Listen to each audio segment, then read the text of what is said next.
garish colors down below, and neon up above. Time for some of that 90s love. Hello, my baby. Hello, my honey. Hello, my ragtime gal. Suddenly you kissed my wife. Baby, my heart's on fire. Proving again that nothing is beneath their dignity, Hasbro has another exclusive subline for Walmart. So let's go haltingly through all the subtitles and introduce Leader, Legacy, Evolution, G2 Universe, Toxitron. Did you get all that? Toxitron was never in the Generation 1 show, he was more of a presence in the comic books, but he's had several toys over recent years, and was a shoo-in to be included in the mind-blowing neon clown vomit of the Toxitron Walmart subline, since his name is, Toxitron. Anywho, check out his splattery toxic box with heavy line art and rainbow sherbet colors. Legacy splash art adorns the side panel, and the back shows off both modes with the Evo Fusion features. Enjoy the more comic-y line art on the other side panel. Now let's get Toxitron out of this box and see how toxic he really is. Out of box, Legacy Evolution Leader Class / Voyager Class Toxitron comes with his instruction booklet, a plastic toxic green energon sword, and a matching paddle on a stick. They can call this an axe if they want to, but it's a paddle, so he can spank Autobots or something. But you can also Evo fuse them together by plugging the sword into the paddle to make a paddle sword combo. Bleh. Toxitron didn't come with a rifle or gun accessory, just a turret mounted on the tanker, but it can be removed and plugged into any open 5mm port. Toxitron's alt mode is an engine-forward semi-truck, which is predictable since this figure is a repaint of Laser Optimus Prime. The big difference is the dagger-in-your-eyes color scheme of neon green, set off with some deep purple, as well as some metallic gray, and some inky black. As horrible as it sounds on paper, once you have the figure in hand, it actually seems to come together quite nicely. The cab has translucent purple windows, and it rolls nicely on matching purple tires with black hubcaps. The sculpting is well detailed, though the grille work at the front is mostly hidden, because it's all done in shiny black. I had hoped the figure would shine like a beacon under black light, but sadly the green plastic doesn't react very well. The slime paint on the tanker does, though, and the weapons, which does make it look intimidating. Toxitron holds together nicely, though it rattles when shaken. The robot parts hide well, even from underneath. Toxitron has one 5mm port on top of the cab, two on the back behind the cab. Each side has one port just above the rear tires. There's two underneath each side at the back, and two underneath each side at the front. There's one port here just between these back struts, and one mounted right here at the side. This port is meant to hold the tanker, which pegs in and holds in nice and solid.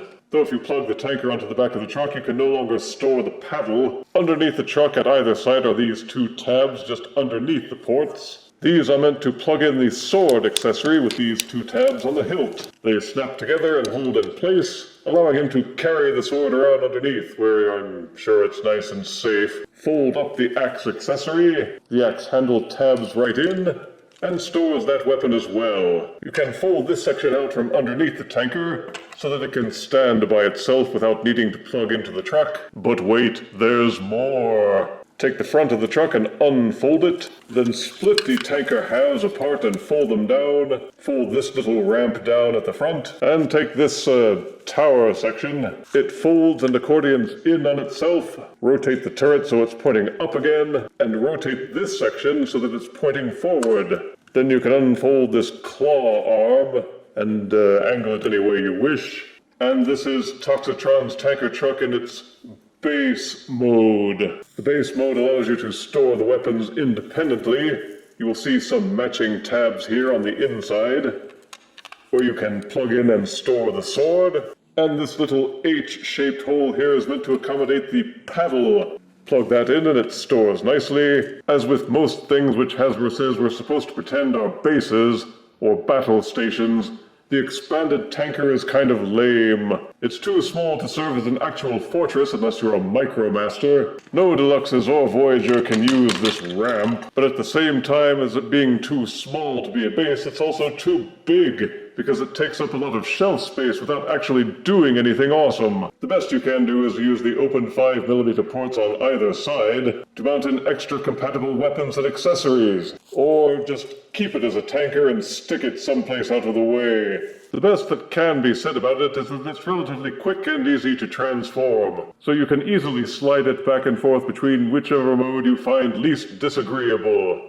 As for transforming Toxitron himself, first take the truck, untab these panels from the side, also unfold the robot feet from the back of the truck. With these panels out of the way, you can angle the legs down, fold in the gas tanks to the sides of the thighs, fold down these panels to form the kneecaps, and split the legs apart. These blocks behind the smokestack untab and fold up, and then you use this hinge which is newly exposed to fold the entire section backwards. Give the hips a 180-degree twist, untab the window section from the front of the truck, and fold it backwards. Then the two halves of the truck front untab and fold apart. Each one has a set of accordion hinges on the inside. Unfold and angle them out and down, so that this panel at the front more or less lines up with this section here. This sandwich of panels that are exposed on the inside in between will fold out to become the chest. Fold it up a little bit more so that you can angle out the other parts of the sandwich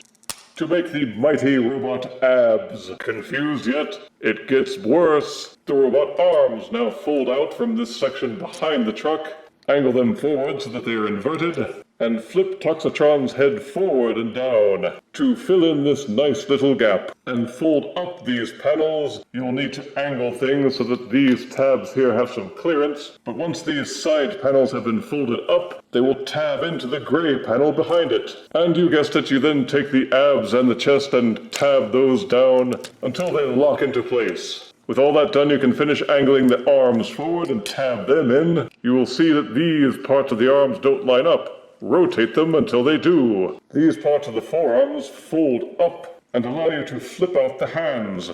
Clamp the forearm panel back down, then rotate the fist so that it properly matches the bend of the elbow.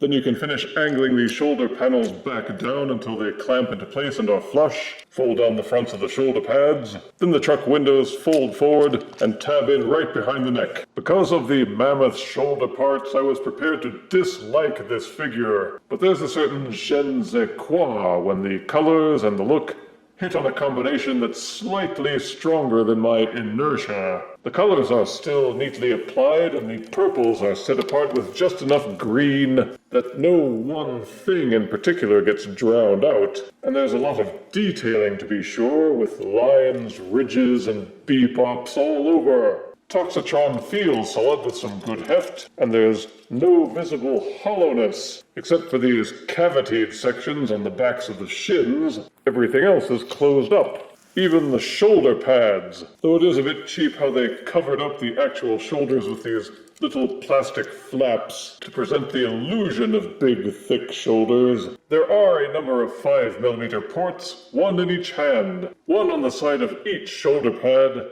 and two on each front for fire blasts. One on his back, one on the side of each shin, two on the back of each shin, and two on the bottom of each foot, all of which can be used to accessorize him up his wazoo. And there are some extra features. These flaps on the front of the shoulder pads can open to reveal sculpted missile pods, which don't really do anything. The chest panel flips open to reveal the matrix of pollution, which can be removed and waved around. Tab it back in and close it up if you don't want to bother. For articulation, Toxitron's head will do a full rotation. The transformation panel can be used to angle him to look up and down, and the ball socket will allow the head to waggle slightly. The shoulder pads won't rotate, but they will tilt in and out. Mostly this is just to provide clearance so that the actual hinge for the arm has nothing to get in the way. It feels like it's soft ratcheted, It would do a full rotation, except of course it's going to bang into all this. It will extend outwards. There is an upper arm swivel. The elbows will bend 90 degrees, and the fists will spin in their sockets. In spite of all the junk on the trunk, you can get a full waist rotation. Each leg will kick forwards until the parts crashing starts, and backwards not this far. The built-in hinge will allow the legs to kick outwards, and there is an upper thigh swivel. Each knee will bend slightly backwards over 90 degrees, and the front toes and the heel spurs will angle up and down. Not to mention that sweet ankle pivot. So he delivers all the articulation you would expect from a Voyager-class figure. The only thing that might improve it would be an ab crunch. The shoulder pads are always in the way, but they minimized the effect and you can still get a lot of upper body posing. For size comparison, here is Legacy Evolution Leader Toxitron next to Kingdom Voyager Core Class Optimus Prime. Here is Legacy Evolution Toxitron next to Titan's Return Leader Evolution Nemesis Prime. And here is Legacy Evolution Toxitron next to this doom barrel filled with succulent toxic waste.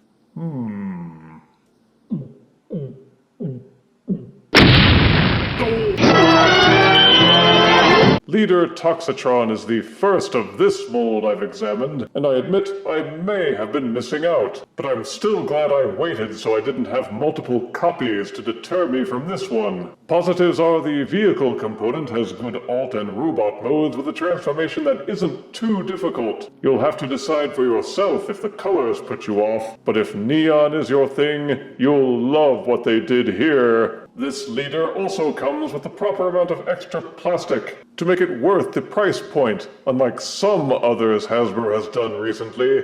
They give you some extra options and features with the tanker, and there's plenty of play value. Negatives are that this is a repaint. If you already have the Laser Optimus Prime and/or Scourge version of this mold, then you won't find anything new in Toxitron. It has all the same pluses and minuses as before, including those massive shoulders, the weird Evo fusion weapons, and a base mode that's nothing to write home about unless you're into really depressing letters. But since I wasn't fettered with the earlier versions, I was free to appreciate Legacy Evolution Generation 2 Toxitron as the only one of its kind in my collection, and I give him 7 out of 10 deaths. He really does stand head and shoulders above the competition. If you refuse me, honey, you lose me. Then you'll be left alone, oh baby. Tell them all and tell me I'm your own.